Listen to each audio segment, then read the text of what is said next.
The most widely published book in human history reveals that we are created in the image of God. Throughout our human journey, each encounter is an opportunity to see the shared humanity in ourselves and others. Regardless of one's views on religion, each experience and each story weaves us together towards a common path. A path of transformation, a process of growth and understanding, a recognition that, at our core, we share a common destiny. What does the search for truth really mean in our lives? How can we find a sense of unity in a world so diverse and divided? As we reflect on these questions, we start to uncover a fundamental connection that binds us all beyond our differences. Welcome to Created in the Image of God, Building Vibrant Communities, with our host, Wade Franson. Tonight's episode is SoberSpeak.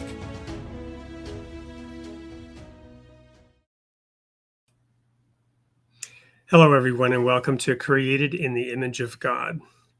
I'm dedicating tonight's show to members of my family who have struggled with the issue that we're going to be discussing. As a child, I didn't fully understand everything involved with this issue, and that issue being addiction, especially alcohol addiction. But I certainly was impacted by it. And as some of you know, more recently, my younger sister, who had struggled with this issue most of her life, was killed by another person in an accident who was also struggling with this issue. Somebody coming back from a birthday party and well over the legal limit ran into my sister on a motorcycle and tragically killed her instantly. The issue, addiction, alcohol addiction, is one that robs millions of people every year of their God-given potential to fulfill this mandate that is in the title of this show, Created in the Image of God. Well, we have a gentleman in the studio who's dedicated his life to helping with this issue, John M. of SoberSpeak. So we're going to have him in the studio, but he will be appearing anonymously because that is important in the work that he does. So welcome to the studio, John M. of SoberSpeak. Thank you, Wade. Thanks for having me. Glad to be here. Let's try that again. There we go. Welcome, John. Okay, now? One more time, folks. I think I'm having a little bit of a slow, and I actually booted him out because I didn't think I brought him in. Are you there, John? I am here. I can hear you loud and clear. Can you hear me? Yes, I can. Welcome. Where are you dialing in from, John? I'm dialing in from the Dallas, Texas area, a little north of Dallas, a place called Frisco. Wonderful. Thank you so much for being here. I've sure enjoyed getting to know you a little bit as we prepared for the show and talked about the importance of this issue. As we always do here on Created in the Image of God, we like to let the audience know a little bit about your background, the forces that shaped you before you took conscious thought to become the person that you are today. So what was it like growing up, John M.? What were your earliest experiences and including the environment that led to you becoming, or that contributed to you becoming who you are today? Yeah, well, first of all, once again, thanks for having me. I really appreciate it. And I have been, it's been great getting to know you also as we have prepared for this. And I was actually able to read through your Substack writing the other day regarding regarding your family and the recent loss of life with your sister. And for those of you who haven't had a chance to read it, I would highly recommend you go look that up, Wade Franson on Substack, and I'm sure you'll have some sort of link for them to access it. But it was riveting, without a doubt, and I am sorry for your loss. Thank you so much, John, and thank you for that plug. We all do what we can, and this show and Substack are part of my contribution. Yeah. So you asked me about my background, kind of how I grew up. It was I had like two different lives really growing up. One was when I would go to high school, and I was the what do you call it? The Valentine King of the of the place where I grew up, and in the high school I was in. And it wasn't a small high school. It was like 750 people or so in my graduating class. So I was always a popular, and I had a good time, and I could fit in with any crowd. And so I got elected the Valentine King, which was kind of like the homecoming queen. However, it was a dichotomy, I guess is what you call it. Like when I would go home, I had grown up with my mom. She was a single mom. And to make a long story short as I can, she would, I started noticing when I was like 7, 8 years old that she would go up to a door and she would start to lock it and she would say off or lock, lock, lock, lock, like 30, 40, 50 times over. And she would do the same thing with the oven. She'd go off, off, off. And so I know nobody really talked about mental illness when I was a kid, but it was me and her. My parents had been divorced when they were 6. We were growing up. I didn't have any brothers or sisters, and I just started to notice that things were not quite as they should be. I didn't know how to put, I didn't have a name for it. I didn't know really how to describe it or anything like that, but I knew things were not quite right. And then when I got into my teenage years, she developed, by the way, she was from Scotland, and she used to have this little saying that says, "You can never be too rich or too thin." That was kinda she got that from some queen somewhere, I don't know, somebody said that, and so she had that saying, and she really lived by it. She really had a lot of money issues, like, she would, save all the time. She barely made any money, but she always had at least $1,000 in the bank. And then she started to develop anorexia. I think she'd always had an eating disorder, but she had anorexia. She had bulimia. It was very embarrassing for me. We would go out to the pool, and she thought she looked all that in her bathing suit, and it was just embarrassing with all the bones sticking out. And then I'm gonna fast forward you about, gosh, 20 years or so. I had gotten, sober in, Alcoholics Anonymous. By the way, Alcoholics, if you don't know it, is God's version of, daycare, where, we like to, just do the best we can with what we have in, Alcoholics Anonymous. But I had gotten sober, and as you probably know, and a lot of you know, there's an amends process in Alcoholics Anonymous. So I went to go find her. She was on the streets, and the reason I knew she was on the streets is because my friends would talk to me about seeing her all the time. She had jet black hair. She wore all black. She had a black purse, and she was probably around 90 pounds or so, probably closer to 85. And they would see her on the streets, and they would tell me about her. And so I went out in the streets to find her, and I saw her from a distance. She had just come walking out of the shops where she was. She was basically a bag lady. And I saw her from a distance, and I said, "Hey, mom, it's me, it's Johnny." She used to call me Johnny when I was a kid. She didn't recognize me because we hadn't seen each other in 5 or 6 years at that time. And finally, she figured out it was the person calling her mom was her son, and she turned on her heels and she said, "I hate you. Get out of my life. I never want to see you again." And I thought, "Oh my gosh." So I called my sponsor at the time. I was about 6 months sober or so. And he was afraid for me. He was afraid that I was going to go out and drink that night because I was just newly sober. By the way, by God's grace, just so you all know, I've been sober since 1989, May 29th. And I don't know how it happened to me, but it did. But nonetheless, I got on with my life. I went and I graduated from school. I went back and got to school and got a degree. And one day I was driving down the streets, and I had those what do you call them, graduation invitations in my car. And I said to myself, I think it's time to find her again. And everything inside me did not want to do that. But I just had this intuitive thought a few years later that it was time to do that. I went down to that same street and those same shops where she used to roam around. And I went into one of those shops and I asked anybody if they had seen her, and they said, you know, your mom was in here every day and we haven't seen her in a couple weeks now. You maybe ought to check on her. And so I called around to a few hospitals in the area.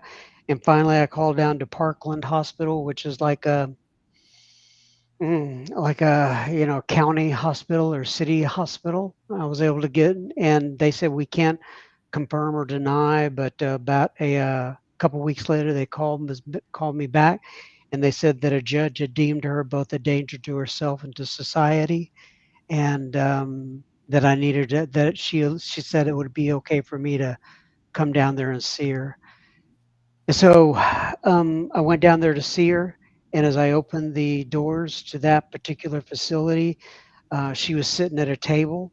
And I don't know if you've ever been to a Parkland. If you've ever been to a facility like that, it looked just like One Flew Over the Cuckoo's Nest. A bunch of people shuffling around, looking at me because I was dressed kind of normal, so to speak. And I saw my mom, and she was sitting at a table in the kitchen, and she looked, and we were able to have a conversation. She looked at the big window behind her and said, I'd love to throw myself out of here, off of that, you know, out of this window.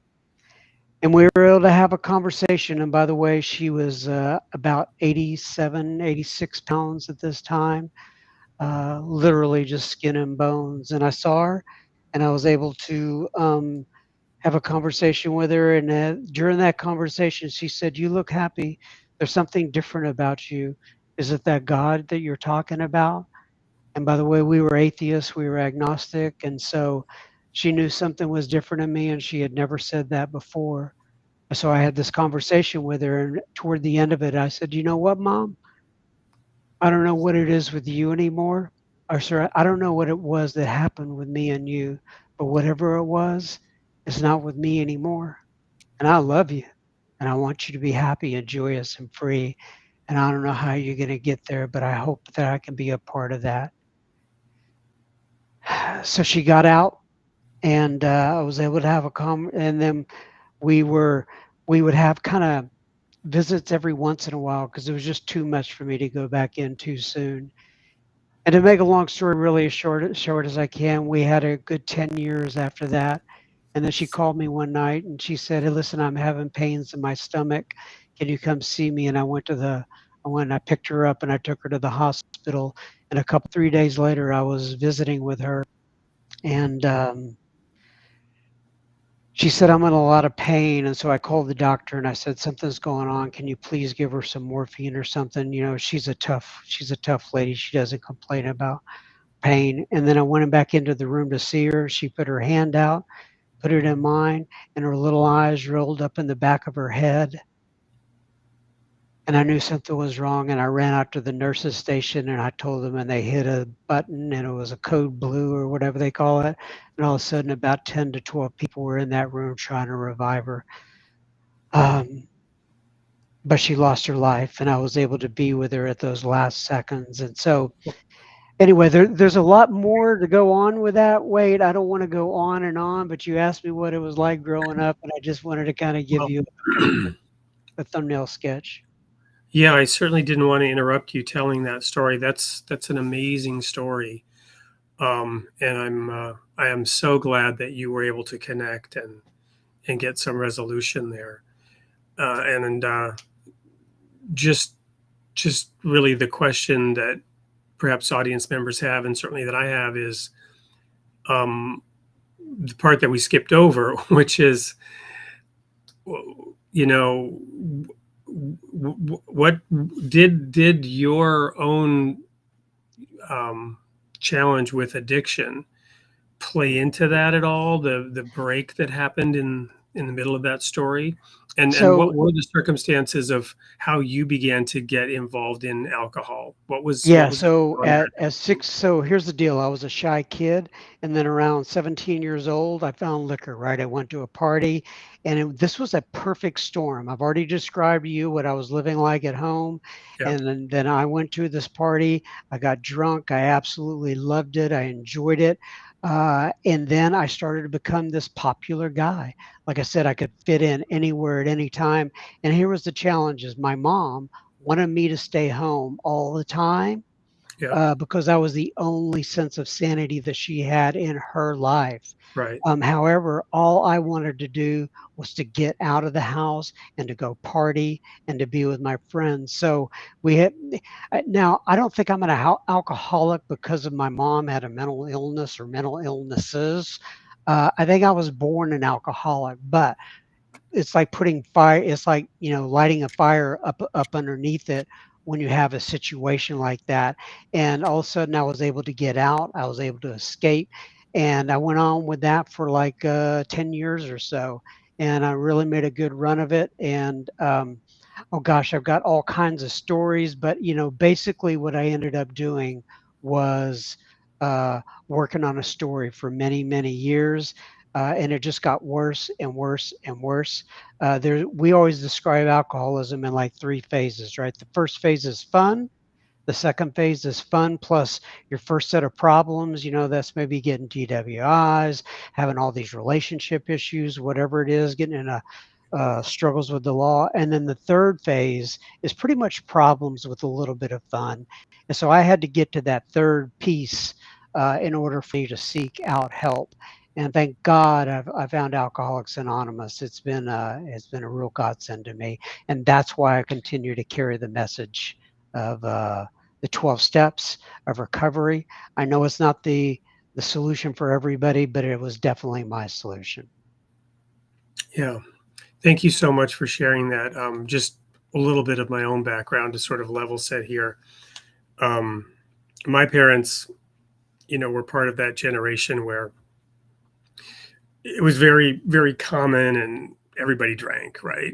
Um, and my dad and my mom both, and all the members of, especially my dad's family, from what I recall growing up, they were in Sweden. Alcohol was always around anytime there were gatherings, right? Um, but then when my father started working away from home in order to provide for the family, he was a welder and iron worker. Um, he ended up in work camps, right? He'd be gone for 3 weeks, working 24/7s, in these labor camps for big projects like up in Alaska on the pipeline kind of thing. That's when my mother, when the alcohol really took over. And this was before I knew what was going on. Um, but it really destroyed our whole life, right? The divorce between my parents, he kidnapped myself and my two sisters to get us out of the situation, but we ended up back in it because the courts put us back in it. And anyway, so that there was I can understand those three phases and see how that happens, right? But I guess what I wanted to highlight here is it sounds like for you and probably for many people, it is really that escape from a reality, whether it's a mild situation such as the shyness and a desire to be popular, or a bigger situation such as the fact that your mother was a single mother who was not fully capable of really managing the life of a family with a child, that you welcomed and embraced that flight from reality.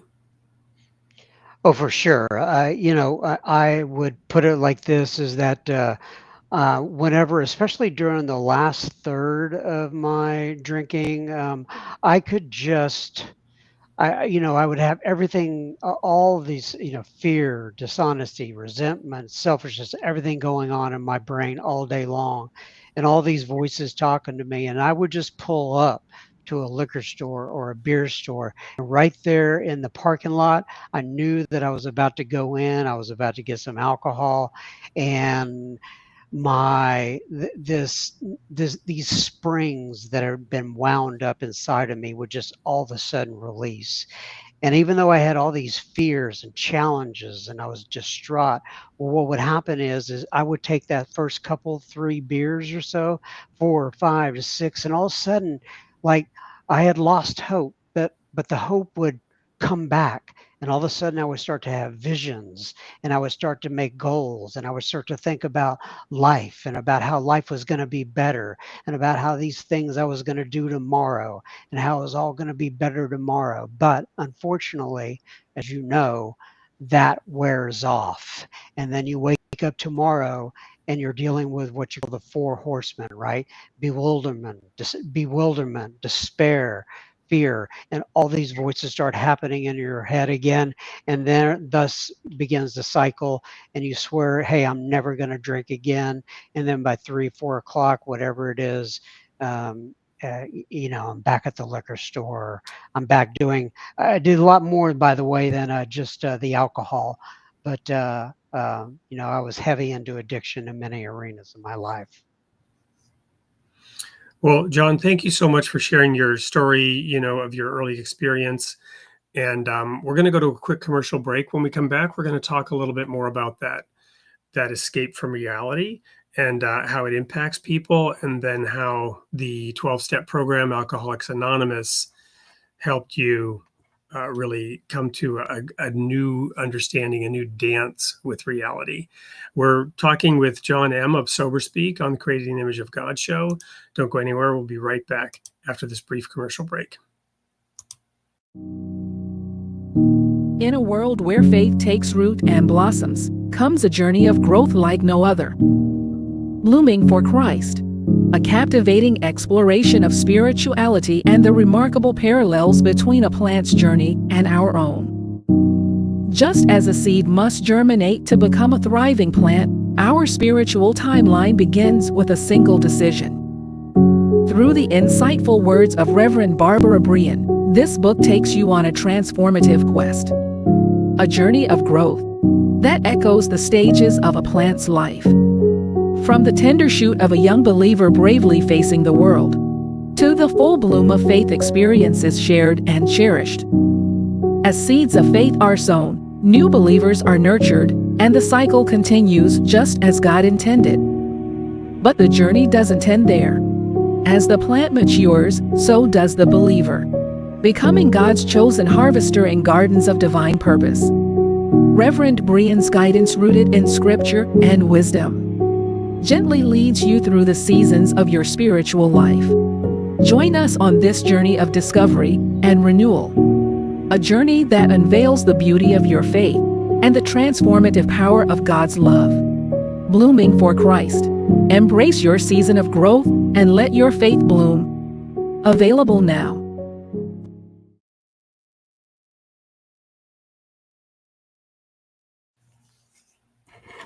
Welcome back to Creating the Image of God. I'm Wade Franson. We're here with John M. of SoberSpeak. We've been talking to John about his early experiences, his childhood, and his descent, if you will, into alcohol escape, and then the fact that he was able to recover. We've learned about how he restored, to a degree, that relationship with his mother that was broken in the process.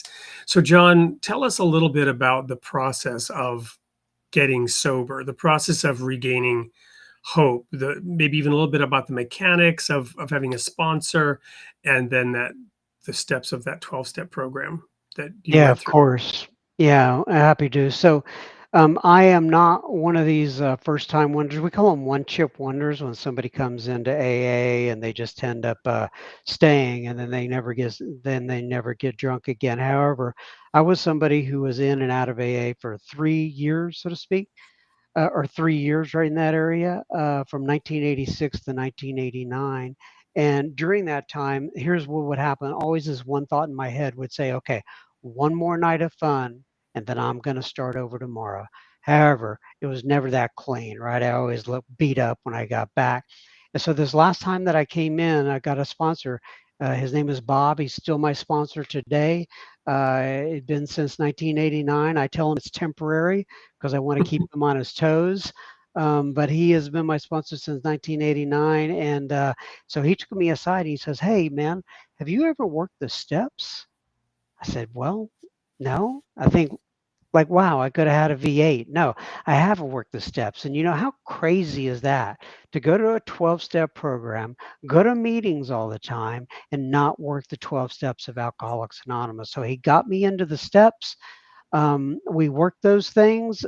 He kept me on and in fact, it's how I sponsor guys today, right? He kept me on a schedule to make sure I was doing the 4th step and the 5th step. And I don't know how much you want me to go into those particular steps, but I was able to do those. And then I went through my amends process, right? I talked to you about my mom, making an amends with her. And then we came into the steps 10, 11, and 12, and we started working those. And so yeah, I would say those first 4.5 years or so were like, I felt like I had even though they were tough, I felt like I had kind of a Midas touch. It's like everything that I did, turned to gold. However, at the end of that 4.5 years, all of a sudden I was doing all the same things I had been doing, and I just felt like I could not get a connection with God. And that lasted for about 2 years. And so that just kind of goes to prove to me is that, there are periods, there are times where you go through the dark soul of the night. And that's what I would go through. And you just got to kind of keep getting back up on that horse and ride it and keeping doing the same basic things. And when I say same basic things, I mean, for me, things like going to meetings, helping other people, doing prayer, doing meditation, and Well, doing inventory. Go ahead. let me ask a little bit about that. It sounds like, if I heard you correctly, that once you got into the 12 steps, that really, really helped you, and you were excelling during that time. You had a plan, you had a program, you were working the plan, you had goals to get from step 1 to 2, 2 to 3, and so on. And then once that was over, you kind of teetered a little bit. You kind of lost steam. And it reminds me of this transition from Moses to Jesus, frankly, right? Yeah. This is what came to mind is, the Pharisees and the Sadducees working the law, and, but getting to the point where it wasn't working at all. And then they were like using the law in a negative way. I'm not correlating that part with you, but Jesus had to come and renew and refresh. There's this verse that says that he would magnify the law and make it honorable, like breathe new life into it. And I kind of got that sense where, after the 12 steps, now what, right? Do I go back and start them over again? What's the point of that, in a way? Right. And where do you go from there? Was there any of that going on that just, you had to, once coming through the 12 steps, you had to find yourself more fully? Oh, for sure. That's a good question. So during this time as well, I became a Christian as well. My sponsor had not pushed it on me, but I knew he was going to church. And I started asking him questions about it. I went to uh, I went to church. I remember I walked down the aisle one day and gave my life to Christ. And the preacher says, "Do you have any questions?" And I said, "Yeah. Can I still park in the visitor spot?" He's like, "Is there something you want to know?" I go, "Well, right now." But I guess I'm just saying that was the beginning of a journey for me, and and and I hope that journey continues. And so I was able to go to, I went to churches. At the time, I was literally a traveling salesman. I was living in corporate apartments all across the United States and Canada, and I would go to a different church every Sunday. And I was just, Yeah, you know, that's a tough life, being on the road like that. And I can imagine that, going to the different churches was really helpful. going to different churches and different AA meetings all across the country. Right. It kind of kept me grounded. In fact, I was traveling with a lot of guys, and I would see somebody in the grocery store and they'd be like, "Hey, John." John. They call me Mr. Texas, and all these people would be saying, "How do you know all these people?" I said, "Well, I just a group of friends, you know." So yeah, it was absolutely a great. I wouldn't want to go back out there again. You know, I'm a family man now, and it's not my thing. But for that point in my life, it was absolutely invaluable. Well, were the AA meetings a little bit like church for you? What were the similarities and differences between going to an AA meeting and going to church? Yeah, so I've been asked that before. So I still go to church, and they both have their purposes. Um, I would say if you go, okay, so I've talked to people okay, so here's the deal. I go to a church and I'll go to Sunday school or something like that. And sometimes I have a tendency to quote, overshare just because of what I'm used to doing Yeah, within Alcoholics yeah, yeah, yeah, Anonymous. yeah. And it goes and people look at you like, oh wow, we weren't expecting that. And then but so I think that the people inside of churches, generally speaking, wish that they had the camaraderie and the vulnerability that we have within Alcoholics Anonymous. However, when I go to church, you know, I enjoy hearing sermons and people talking out of the Bible, and and it's not God of my understanding, it's a specific God, right?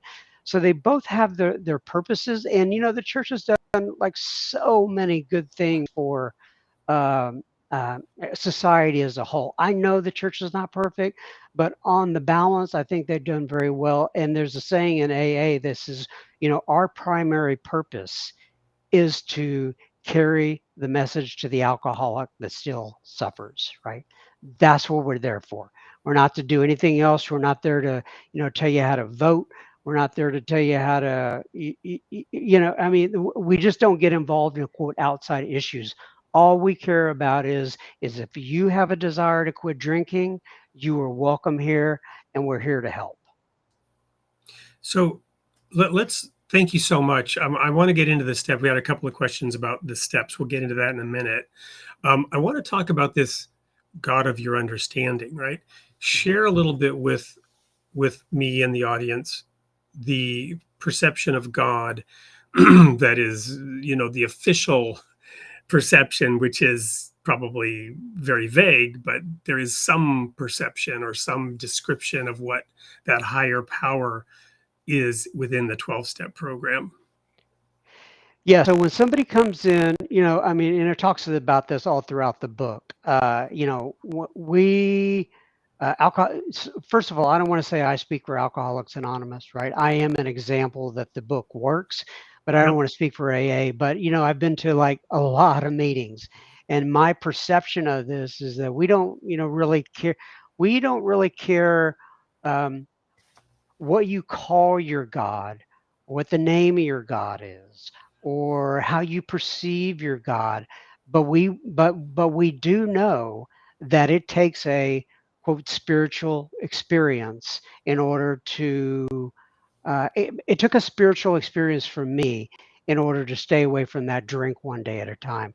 In the 12 steps, it says, having had a spiritual awakening as a result of these steps, we tried to carry this message to alcoholics and to practice these principles in all our affairs. So the God of our understanding is really, I mean, just what it says. It's a higher power. It's God as you understand Him, and we'll work with any. I mean, some people. I mean, there are atheists in Alcoholics Anonymous, uh, and some of these atheists, they will. It's not a ton, but there are some, and I've known them. And what they do is they just work the steps. To me, that's kind of having a higher power if you work the steps and you're kind of getting into this way of life. However, whatever you want to call it, um, it's just it's a way of life, and you get to call your God of understanding what you want to call your God. Does that help? Well, it does, and I want to just sit with that a little bit and just sort of noodle around on it to hopefully the benefit of you and I and the audience, and sort of play a little bit with the title of the show, created in the image of God, right? And Hmm. so, many churches and religions they represent that God is this or that, right?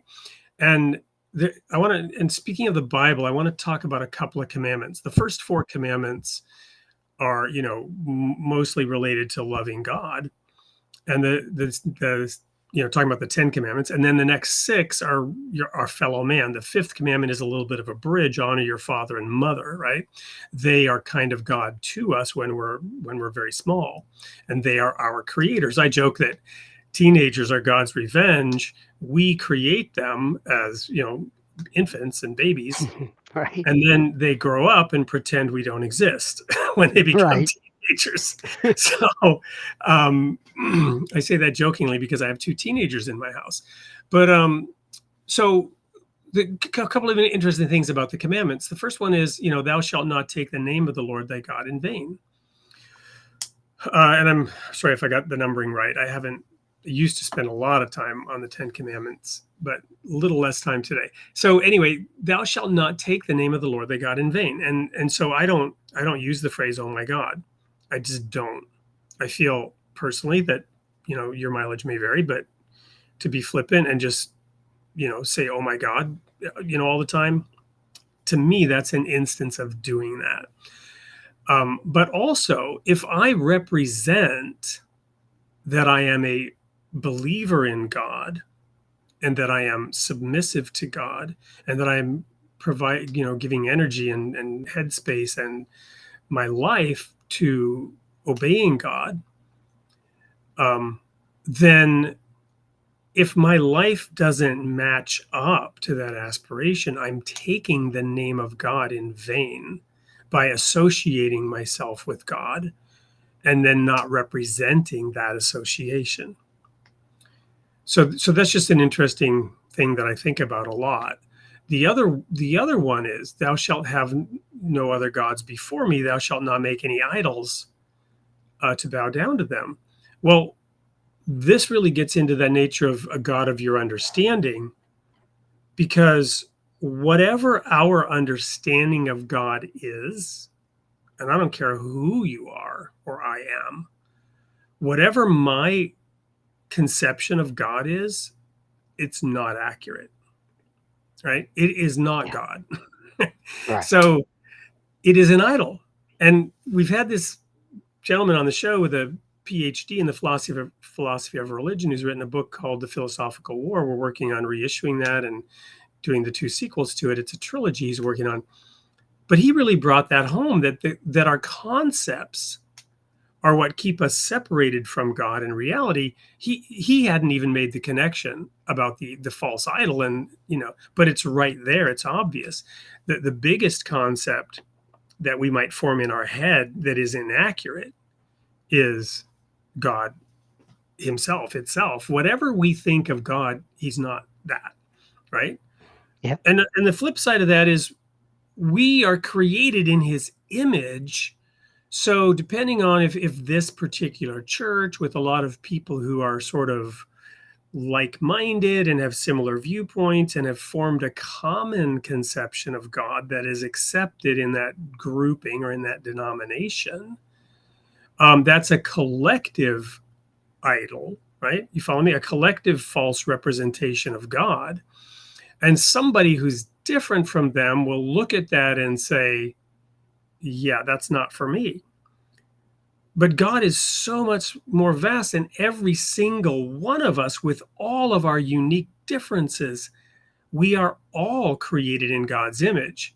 And the biggest thing right there in the story is, he created us out of the dust of the ground. He created us in his image.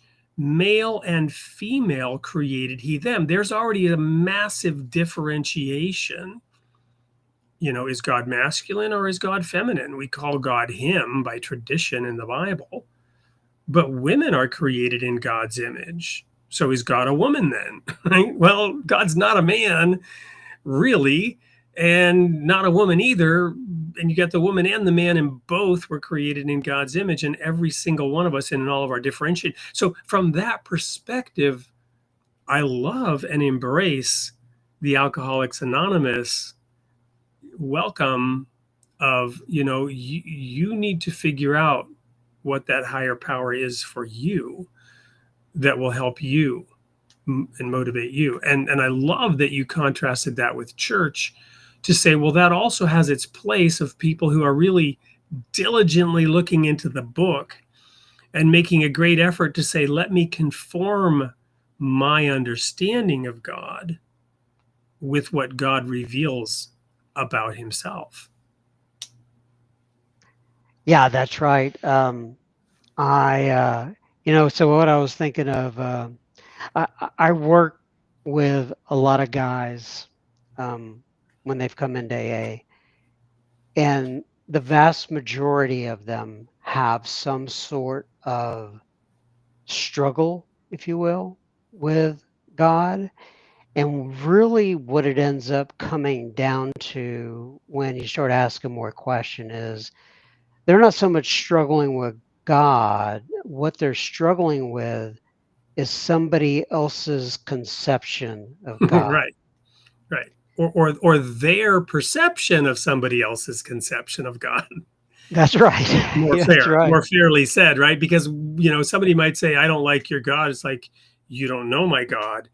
Yeah, Yeah. but the way you talk about him, well, the way you hear me talk, right? What fun example of that is in the book of Acts, the apostles spoke in tongues, and it says, and everyone heard them in their own language. Well, where was the miracle? Was it in the speaking or the hearing? It sounds like it was in both, right? So my idea of what God is and how you think I think God is, and you getting offended with how you think, you know what I mean? It's like it's a hall of mirrors at some point. Sorry to go off on a tangent again, but No, you're right. I just, and here's the other well, thought I was. Go ahead. and we'll come right back. I don't want to hear a lot more from you, but I got to address this because it's kind of like a little pet peeve. So thank you, Super Duper, and I'm sorry for calling you out here. Jesus was a man. Jesus claimed to be God. I'd actually like to see where he did, because my understanding and the verse that comes to mind is Jesus saying, "Why do you call me good? There is no one is good but God." Right?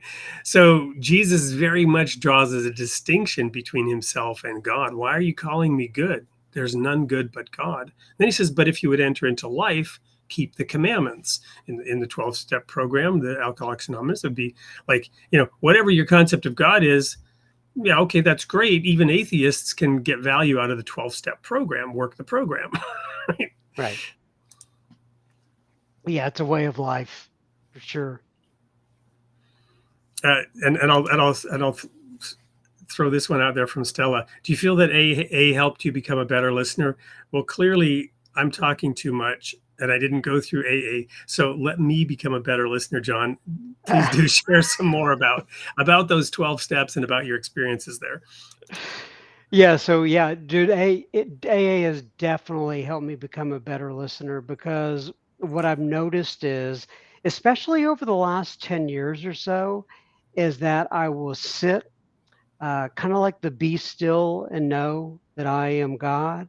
I'll sit and I'll listen and I'll soak it in, and I meditate on all sorts of things. I have become somebody that I never thought I've become like that boring old guy that I never wanted to become when I was younger.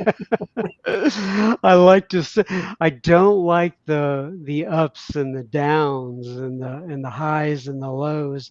I like being in the middle, and I like to listen to people, and I like to find out where they're from. I mean, my goodness, I mean, I do a podcast, right? And I've recorded over 400 different episodes now, and I listen to people. And the reason I listen to people is because I want them to share their experience, strength, and hope, and hopefully give people uh, hope in all four corners of the world, perhaps where they may not have any. Amen. So tell us a little bit about the steps. What, I'm sure you can recite them from memory. Tell us, what are the 12 steps? Yeah, well, I mean, gosh, we could do We could do a full hour on just, one step at a time, but the Well, first step. and by the way, let's quit. We're having too much fun here. We're going to quickly go to a commercial break, and Go when we for it. come back, we'll have you do that. Don't go anywhere. We'll be right back with more of John M., the 12-step program, the higher power that helped him, and so on and so forth. What do divorce, kidnapping, ancient prophecies, and the collapse of the Soviet Union have in common with the music of the Beatles? These are all elements of author Wade Franson's traumatic autobiographical journey, recorded in his best-selling book, The People of the Sign. He effortlessly weaves these elements together, proving once and for all that truth really is far, far stranger than fiction. Order your copy now on Amazon or by emailing orders@soupllc.com.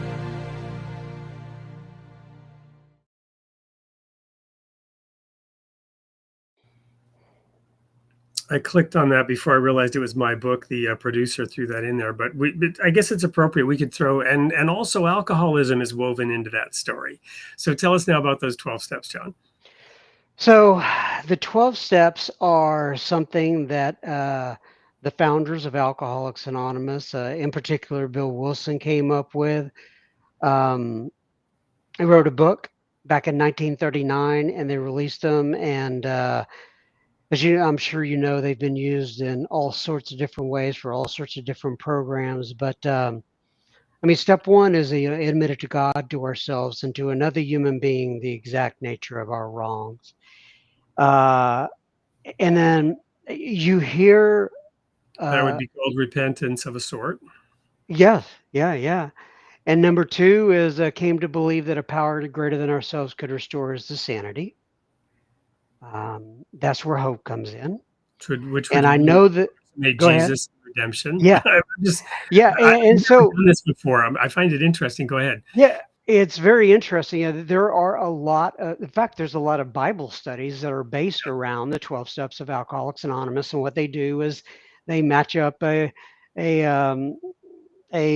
verse or, a chapter or a book or whatever with that particular step. And then step 3 is made a decision to turn our will and our lives over to the care of God as we understood him. So what might be baptism and arising in the newness of life. Right. So, and Bill Wilson was real clear about this when he wrote him. He said, this was nothing. Like if you go to the 5th step, it's admitted to God, to ourselves, and to another human being the exact nature of our wrongs. And we didn't make up any of or Bill Wilson and didn't make, the Catholics had a corner on that market for a long, long time, going to a confessional. But what he did is he took it and he put it in a package, if you will, that was a little bit more digestible. If you think about somebody like me who grew up an atheist and an agnostic, coming into a room of Alcoholics Anonymous and seeing God on the wall and thinking about, okay, now how am I gonna? I thought I was going to hell, and I know that there are a lot of great people within the Christian community as well, right? Who will coach you through Bible studies and turning your life over to Jesus and doing all those things. I get that. But this package was just so simple, right? And you're able to sit down with another person one-on-one. That is the power of Alcoholics Anonymous, is that you have one person sitting down with another, knee to knee, eyeball to an eyeball, and not saying this is how you ought to do it. All we're saying is, this is what happened to me. This is my experience. This is my strength. And this is my hope. And listen, if this is something you want to join in on with us, by God, we're here to help you out. If you don't, I'm more than fine with that. You can go find whatever sort of solution that you need to find. So the steps are, I could go through every single step for you, Wade. I've thrown them up on the screen here so that people can read them too. Yep. Number 4, made a searching and fearless moral inventory of ourselves. 5 you mentioned. We're in 6, we're entirely ready to have God remove all these defects of character. Yeah. 7, humbly ask him. So I guess I got the sequence wrong here. There's like maybe, if I, and again, I'm just probably saying too much here, but to kind of correlate it to what I know of the Bible, John the Baptist came, a voice crying in the wilderness. And then when the Pharisees came to be baptized, he said, who told you to come here and bring forth fruits of repentance, right? Before he would. So that might be some of those first steps, right? 1, 2, 3, fruits of repentance. But anyway, humbly ask him to remove our shortcomings. This one I always find kind of awesome. Made a list of all persons we had harmed and became willing to make amends to them all. Yeah. In today's world, people don't want to do this generally, right? They want to blame the people. They want to shift blame for what they're doing and make excuses, right? And I just heard there's a blog I have that I wrote that's coming out on Wednesday about this hearing about the CEO of NPR in front of Congress. And, among other things, justifying looting, right, as being, understandable but counterproductive, right? So rather than, no, it's morally wrong, right? So, because of supposed wrongs that others have done to us, but no, we are all sinners. Make direct amends to such people wherever possible. Continue to make a personal inventory of when we were wrong and promptly admit it. We try to teach this to our kids. It's not that hard to just say you're sorry and kind of mean it, right? And maybe we need to sit for a moment with, how that other person was hurt by this. What was that actually? What is it you should actually be sorry for? I mean, it's painful until you develop that muscle. And then it's not so painful. Yeah. So my kids know about this. They always make jokes about it. They go, because the first thing I'm going to ask them is, why don't you look at your part, right? See how you were wrong in this arena. Right. Where were you selfish, dishonest, resentful, and afraid? Let's look at our own part first. Now, there are some situations in life where people are true victims, right? However, I would say the vast majority of people, when they're getting tangled up, have somehow set the ball rolling, right? And they have some sort of part in what's going on in that relationship. I always look at it like this. It's like a triangle. Like I have a relationship with other people, and I have a relationship with God, and then I'm and then I'm on one of the corners as well. I can't say when I have broken relationships that have not been mended and they're not healed, it affects my relationship with God. And Absolutely. The same thing when I am angry at God for whatever very reason. Clear in the Bible, it says, how can you claim to love God whom you have not seen if you do not love your brother whom you have seen? Yeah, so Bill Wilson wasn't exactly, like I said, setting the world on fire with original ideas. I mean, he was taking what came out of Judeo-Christian values. He put them in a book. He talked to alcoholics. He shared his experience, strength, and hope, and said, "We would love to have you along for the ride. We don't know everything, but we'd love to have you along for the ride with us if you want to be with us." Yeah. So let's just quickly, finish this out. 11, sought through prayer and meditation to improve our conscious contact with God. So there's actually a whole lot more about God and the higher power in these than I thought. I've never gone through these before. To my shame, actually, since I grew up around alcoholics, I guess there was still always a part of denial that I didn't want to sort of face it and admit it. And then into that, I'm culpable and could and should make amends if like my sister were still here. There were efforts made throughout the years. I won't go into my personal story, but there's a lot more in here about God than I thought, to be honest. Okay, then number 12, having had a spiritual awakening as a result of these steps, we tried to carry this message to alcoholics and to practice these principles in all our affairs. So in other words, share the good news of what this program has done for me, including, the higher power that we recognize throughout this made it all Yeah. possible. Is that what Yeah, I'm? that's right. Not only do we want to share the good news within Alcoholics Anonymous and alcoholics who come in, and then the key part to that is, or one of the key parts to that is, practice these principles in all our affairs. Because if I go to AA meetings and I'm helping a lot of alcoholics, but I come home and I'm a complete ass, whatever you want to call it, to my family, or if I go out to the, to the clerk at the store and I'm being a jerk, it's not a good look. So we want to practice these principles in all our affairs, whether that be at home, whether that be at work, whether that be in Alcoholics Anonymous, or whatever sort of environment that I happen to be in. Yeah. Well, John, thank you for dedicating so much of your life to this. We're we're running a little bit late, so just a word to you and the audience, if you're okay with it, we're going to go a little bit over time. Is that all right, John?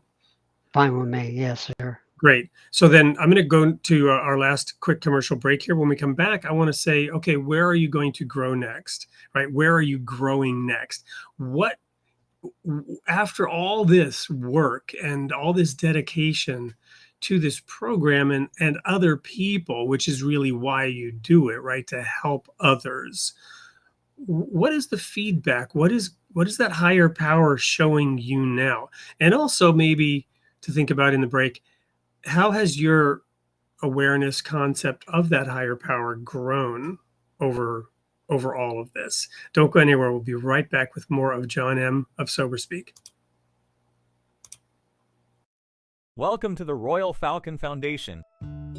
Our curriculum and activities inspire and train adolescents through hands-on experiences, fostering growth and empowerment. Through immersive and challenging experiences, we shape young minds to think independently and develop their leadership skills. Our programs foster new friendships and unity, shaping young leaders to tackle real-world challenges with confidence. We believe in equipping the next generation with the skills to become leaders of tomorrow. Join us at the Royal Falcon Foundation and be part of a journey that empowers, unites, and inspires. Double your impact with our matching grant. Until the end of 2025, every tax-deductible donation to the Royal Falcon Foundation, up to $1,000, will be matched dollar for dollar. Visit our website to donate now or email info@royalfalconfoundation.org for more details. Together, we can make a greater difference.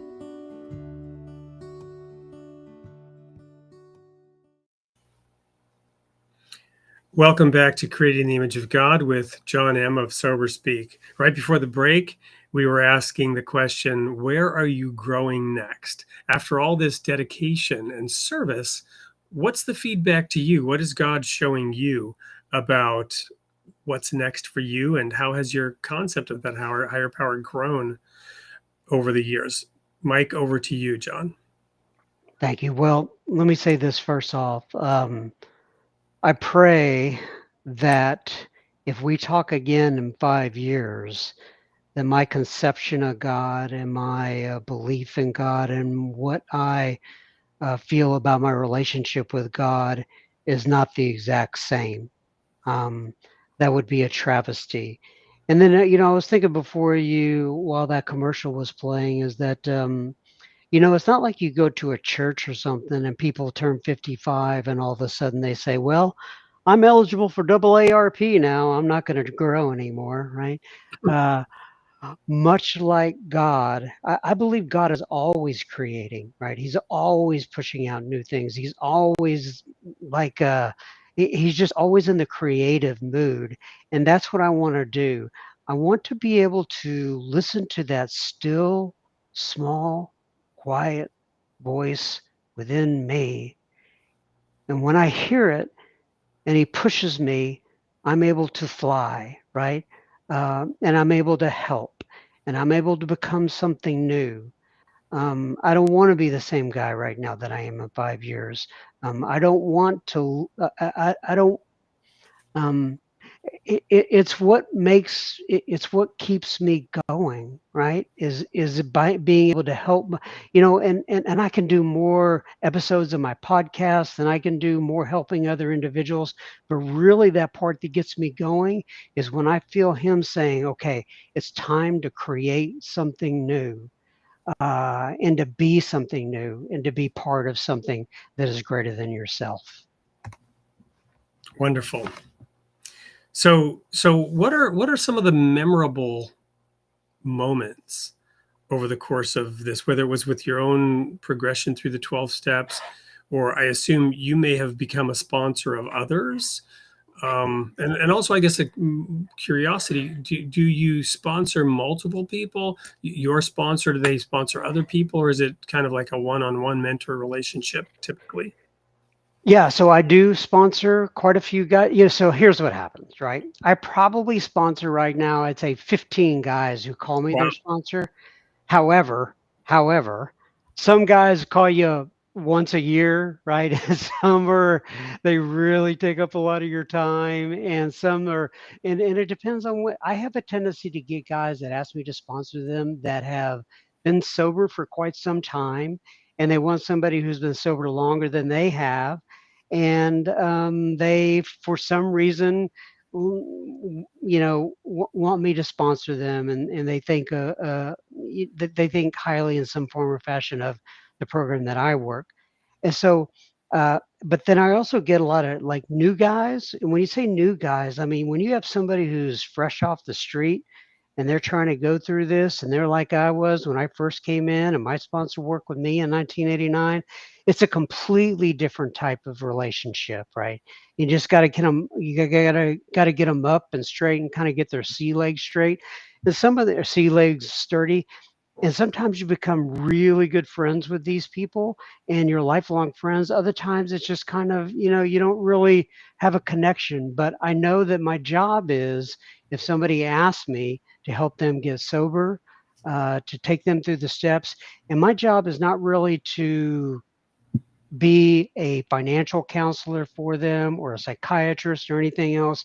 My job is to put their hand into the hand of the God of their understanding so that they can walk with that God and look for direction and intuition from that God.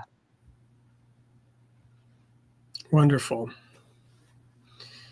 So, particular moments in your own 12 step or in the in some of those mentoring relationships or those sponsoring relationships? Oh, that have stood out for me over the years. Yeah. Um, God, there's so many. I don't think I've ever been asked that before. Well, let me say this first off. Um, I believe we're all like angels with only one wing, and the only way that we can fly is to embrace each other. And AA and others outside of AA have been my other wing throughout my life.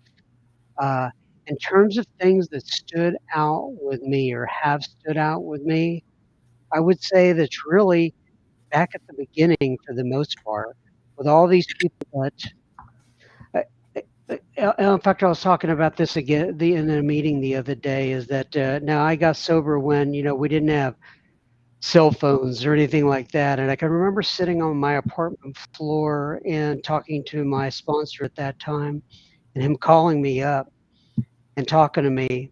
And I just, when you're first sober, I mean, you have like all these nerves are just poking out everywhere, and just it's a very uncomfortable feeling. Even though I knew I was going in the right direction, well, I was. It was just I was like one big nerve.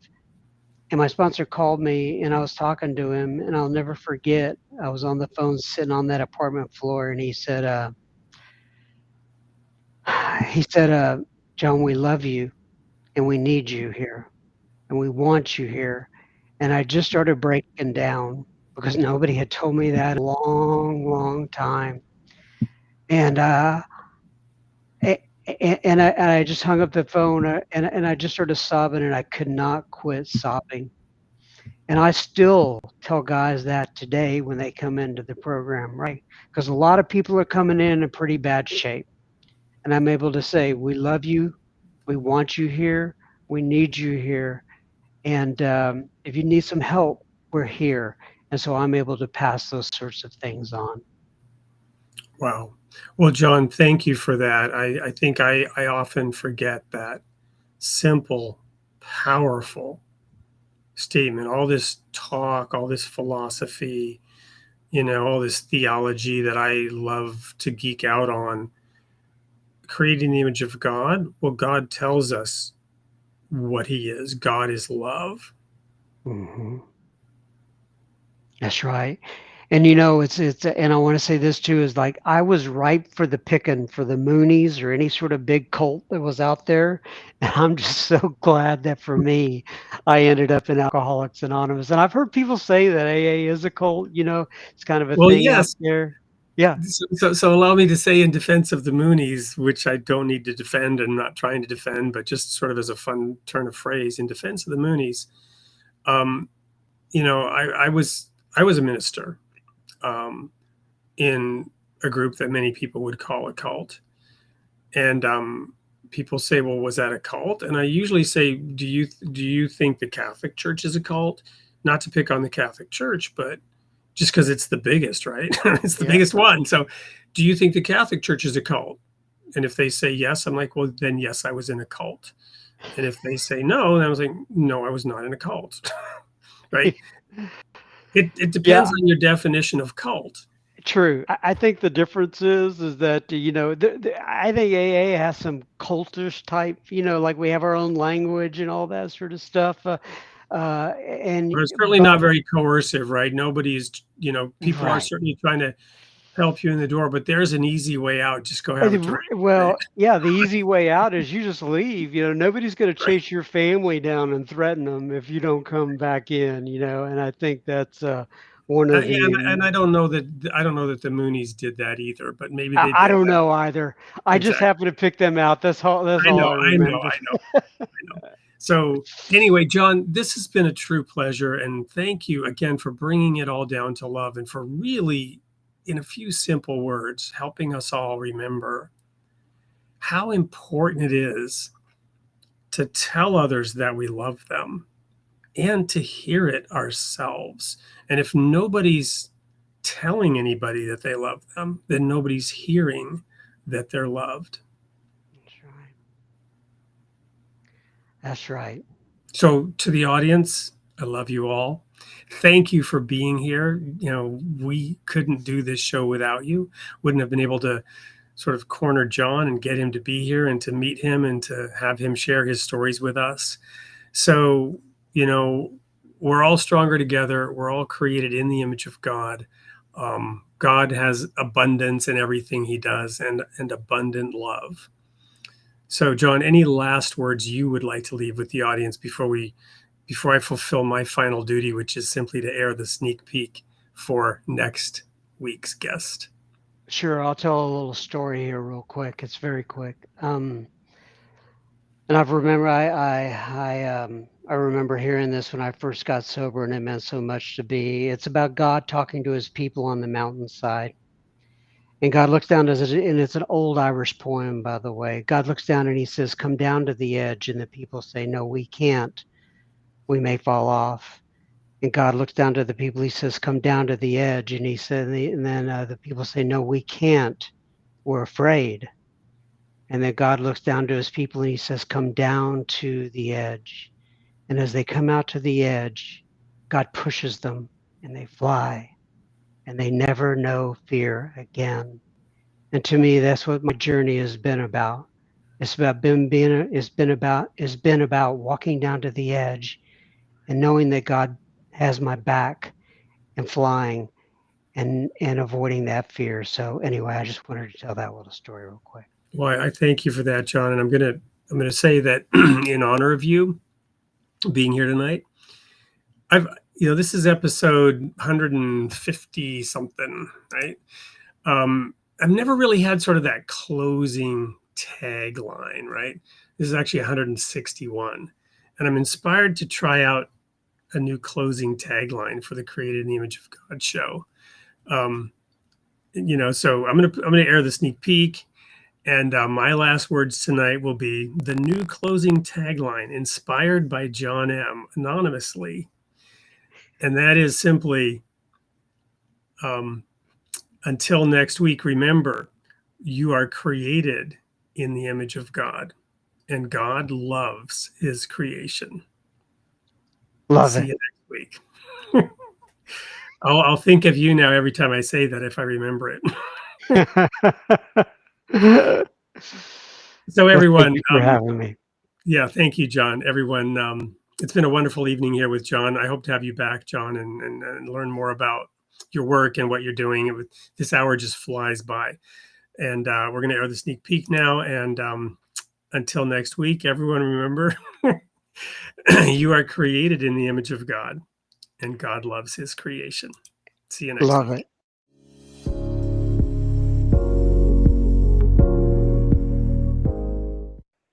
Hey, everyone, it's Wade Franson back with another sneak peek into the Created in the Image of God show. This time it's for July 29th, and I have an amazing young man in the studio with me. It's Max Stossel, who is an award-winning artist named by Forbes magazine as one of the best storytellers of the year. And indeed, that is how I found him, with a little vignette that he did on YouTube or TikTok or one of these things the youngsters are using these days to tell their stories about two babies in a womb. And it blew me away. And I've since shared it in a number of situations. I can't believe I got him to be on the show with this old guy. Welcome to the studio, Max.